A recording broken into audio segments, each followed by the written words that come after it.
परी और चुड़ैल।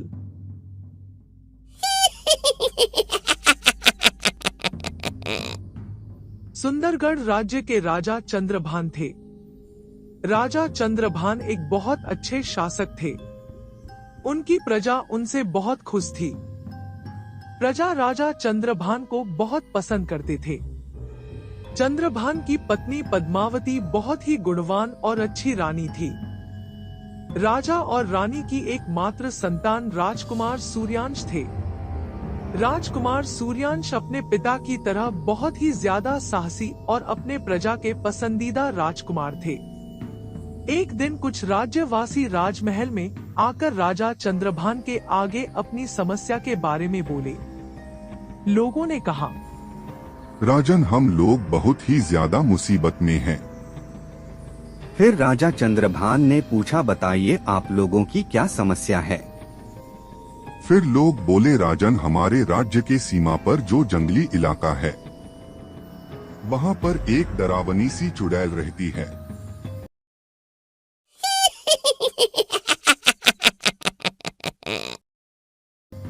जो कोई भी उस जंगल में जाता है वो चुड़ैल उन लोगों को ले जाती है और मार देती है। आजकल वो गांव के अंदर आकर लोगों को अपने साथ ले जा रही है।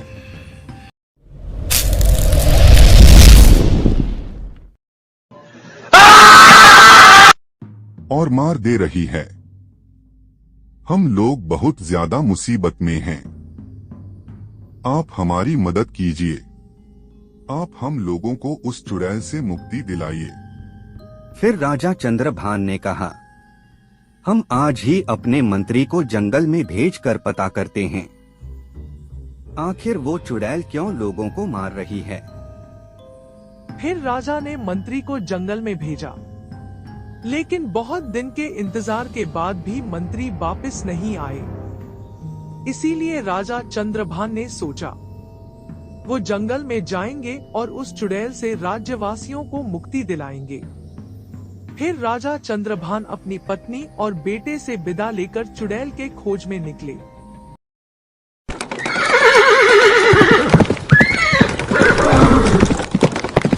बहुत घंटों का सफर करने के बाद राजा उस जंगल के पास पहुंचे। वो जंगल बहुत ही घना और डरावनी सी थी। फिर राजा चुड़ैल को ढूंढने लगे।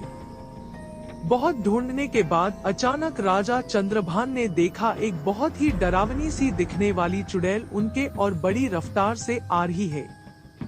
फिर इससे पहले राजा कुछ कर पाते चुड़ैल ने राजा चंद्रभान पर हमला कर दिया और चुड़ैल के बार के कारण राजा बेहोश हो गए। फिर चुड़ैल राजा को अपने साथ ले गई। कुछ दिन के इंतजार के बाद जब राजा वापस नहीं आए, तब रानी और राजकुमार सूर्यांश बहुत चिंतित हो गए। फिर राजकुमार ने अपने माँ से कहा, माता, मुझे पिताजी की बहुत चिंता हो रही है। मुझे जंगल में जाकर देखना होगा। फिर रानी पद्मावती ने कहा, ठीक है पुत्र, अपना ध्यान रखना। फिर राजकुमार उस जंगल में पहुँचे। जंगल में पहुंचने के बाद राजकुमार राजा को ढूंढने लगे। बहुत ढूंढने के बाद भी राजा कहीं नहीं मिले। राजकुमार बहुत चिंतित हो गए। फिर राजकुमार जब थोड़ा ज्यादा जंगल के अंदर गया, उसने देखा एक बहुत बड़ा और बहुत सुंदर महल जंगल के अंदर है। राजकुमार चौंक गया, ये किसका महल है उनके राज्य में।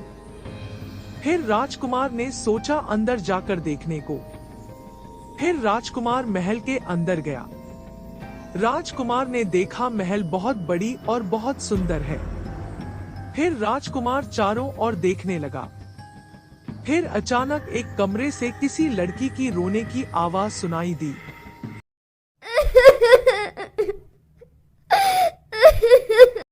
फिर राजकुमार उस कमरे के अंदर गया।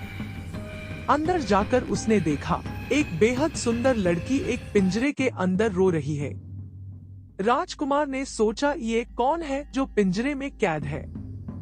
फिर राजकुमार उस लड़की के पास जाकर उस लड़की से पूछा, आप कौन हो और यहाँ क्यों कैद हो। फिर उस लड़की ने कहा, मेरा नाम उर्वशी है।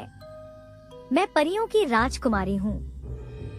मुझे पृथ्वी पर घूमने की बहुत इच्छा थी, इसीलिए मेरी माँ के बहुत मना करने के बाद भी मैं मेरी माँ को ना बताकर यहाँ पृथ्वी पर घूमने के लिए आई थी। घूमते घूमते मैं इस जंगल में आई थी। इस जंगल में एक चुड़ैल रहती है। उसने मुझे पकड़कर इस पिंजरे में बंद कर दिया। इस पिंजरे में बंद होने के कारण मेरी परी शक्तियाँ भी काम नहीं कर रही है। फिर परी ने पूछा, आप कौन हो और आप यहाँ कैसे? फिर राजकुमार ने अपने बारे में परी से सब कुछ कहा। सब कुछ सुनने के बाद परी ने कहा, यहाँ पर जो चुड़ैल रहती है वो हर दिन किसी ना किसी इंसान को यहाँ पर लाती है और उन इंसानों को बंदी बनाकर रखती है और फिर धीरे धीरे उन लोगों को मारकर उनके मांस को पकाकर खाती है।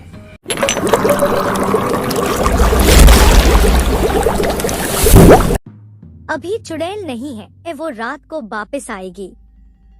आप इस महल में देखिए, शायद अब तक आपके पिता इस महल में होंगे।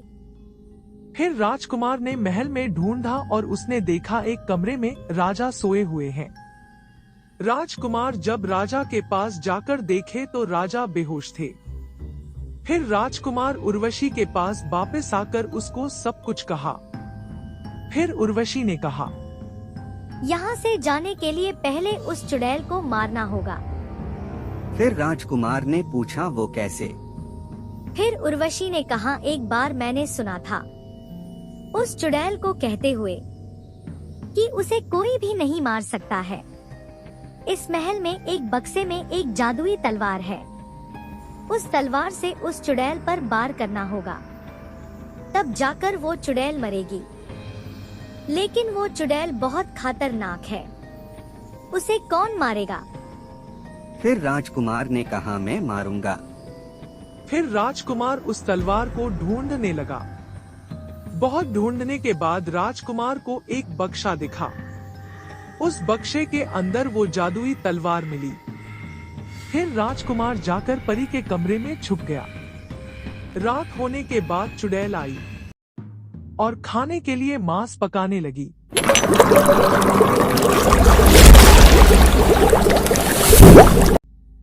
फिर राजकुमार चुड़ैल के पास गया। फिर राजकुमार चुड़ैल के ऊपर हमला करने ही वाला था कि चुड़ैल ने उसे देख लिया। फिर चुड़ैल गुस्से से राजकुमार पर हमला करने वाली थी कि राजकुमार ने तलवार से चुड़ैल पर वार कर दिया। चुड़ैल चिल्लाती हुई गिर गई और गायब हो गई। फिर परी पिंजरे से मुक्त हो गई।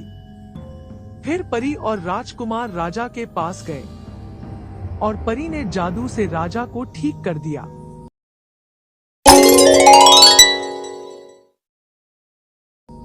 फिर सब राजमहल में वापस आ गए और परी सबसे विदा लेकर परी लोग वापस चली गई। जाने से पहले परी ने राजकुमार को एक लॉकेट दी और उसने कहा, आपको जब भी मुझसे मिलना हो तब इस लॉकेट को पकड़कर 3 बार मेरा नाम पुकार लेना, मैं आ जाऊंगी। परी के जाने के बाद राजकुमार को परी बहुत याद आने लगी।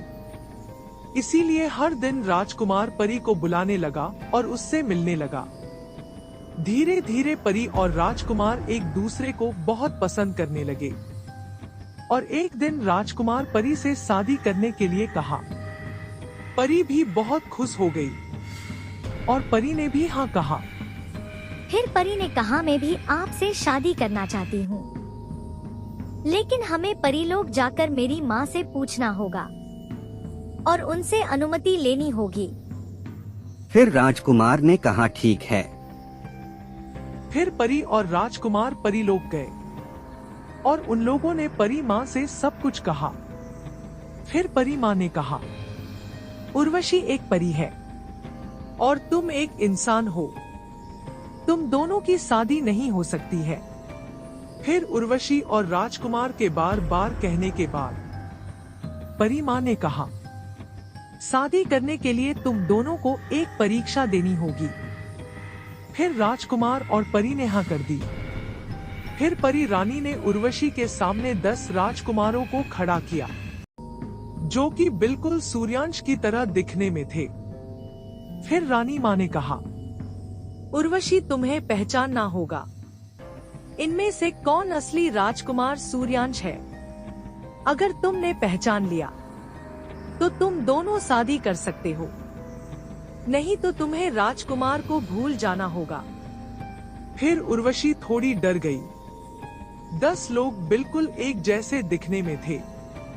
अब वो क्या करेगी, कैसे पहचानेगी?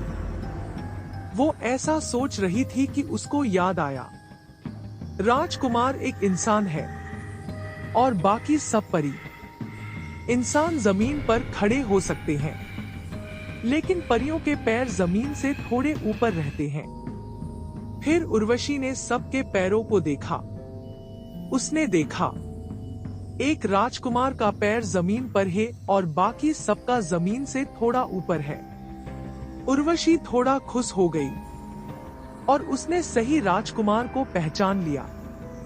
फिर परी माँ ने कहा, तुम दोनों शादी कर सकते हो।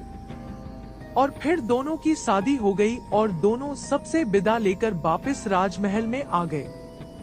राजा और रानी राजकुमार और परी को देखकर बहुत खुश हो गए और सब खुशी खुशी एक साथ रहने लगे। ये थी परी और चुड़ैल की कहानी। कहानी अच्छी लगी तो लाइक, सब्सक्राइब और कमेंट कीजिए और नेक्स्ट स्टोरी जरूर देखिए। Thanks for watching.